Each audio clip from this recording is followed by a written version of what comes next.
અને એ વખતે 18 પાદરનો ધણી ગંગાધર ગોહિલ સાહેબ એને જવાબ આપ્યો, સાંભળી લ્યો, બોર એ પાણો તો બોરડી નહીં વાગ્યો છે, એક અબોલ ઝાડને પાણો વાગે અને ખોબો બોર આપે તો હું 18 પાદરનો ધણી છું, જો મને પાણો વાગે ને ખોબો રાણી સિક્કા ન દઉં તો મારી જણનારી લાજે. સાહેબ ઈ જે સંસ્કાર, ઈ જે રજવાડું, ઈ જે આજની તારીખે રાજા સાહેબ આપણને યાદ આવેનું કારણ ઈ છે. હજી સાહેબ છેલ્લી વાત કોરોના કાળની કહી દઉં, ઈ સંસ્કાર ક્યાંય જાતા નથી, ઈ પરંપરા જાતી નથી મેરણભાઈ. કોરોના કાળમાં ગુરુદેવસિંહનો સાક્ષી છું.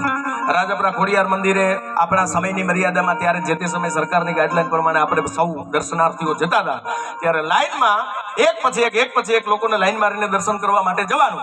એમાં હાલના અત્યારના આપણા યુવરાજ સાહેબ જે છે એ દર્શન કરવા માટે ગયા અને લાઈનમાં ઉભા રહી ગયા. સાહેબ ત્યારે ટ્રસ્ટીઓની નજર જે ગારે યુવરાજ સાહેબ આવી ગયા છે એના માટે આપણે વ્યવસ્થા કરાવી જોઈએ. એ હડી ગાડીની અંદરથી બહાર આવ્યા, બાપુ તમારે થોડું લાઈનમાં ઊભું રહેવાય, વેવાય સાઈડમાંથી તમને દર્શન કરાવી દો. તેથી આજની તારીખે યુવરાજ સાહેબે એટલું કીધું હતું, ભાઈ આ બધા લાઈન છે શેના માટે આવ્યા? દર્શન કરવા માટે આવ્યા છે. માતાજીને દર્શન કરવા આવ્યા ને? તો હા, આ ગાઈડલાઈન પ્રમાણે સૌ એક કુંડાળામાં ઊભા છે ને, તો હું પણ આ મારી રૈયતની વચ્ચેથી દર્શન કરું તો ગંગાધળિયો ગોહિલ મટી જાવ, મારે લાઈનમાં ઊભો રહીને મારી રૈયત સાથે દર્શન કરવા પડે. સાહેબ આજની તારીખે આ સંસ્કાર છે. કહેવા બેસી તો રાતે ટૂંકી પડી જાય, પણ અહીંયા જે કલાકારોને માણવા સાંભળવા, કારણ કે મેરણભાઈ જો 10 મિનિટમાં વખતે પૂરું કર્યું હોય તો હું તો એનાથી બહુ નાનો કલાકાર છું અને આમના ખૂબ મારા પર આશીર્વાદ રહ્યા છે સિનિયર કલાકારોના. અને ગોવિંદભા ગઢવી એટલે અત્યારે એક એવું ઉજળું નામ, અમારું થાનનું તો ગૌરવ છે, પણ એક કડી લઈ લો ખાલી ડીસી માટે. અહીંયા મજા આવેનું કારણ શું? આ ખરો મદાન તડકો છો મારા બાપ, છતાં તમે ડાયરામાં બધા બેઠા છો અને અમને નક્કી નથી થતું રાત શેક દી છે હવે. હો ભાઈ, હા, કારણ કે ઘરનું આગળનું છે. એ ખરા દિલથી કોઈ દ્વાર ખખડાવે નહીં, એ ખરા દિલથી કોઈ દ્વાર ખખડાવે નહીં, તો અમથે બાપુ એમાં તમે બધા જૂના છો ને હું નવો છું.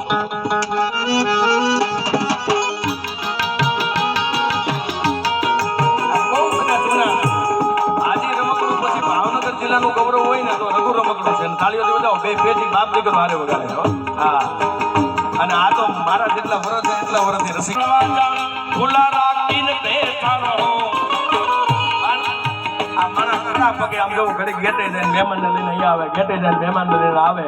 એનું કારણ આવકાર વિના કોઈ આવે નહીં, આવો આવકાર વિના કોઈ આવે નહીં, આવો અમતે અમથી મોજ આવે નહીં, એ અમતે અમથી મોજ આવે નહીં, ઓ ખરા દિલથી કોઈ વાત આ મોજા.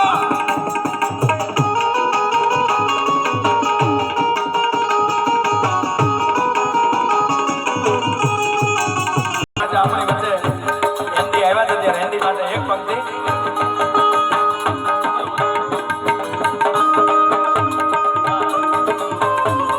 ગોવિંદભા ગઢવી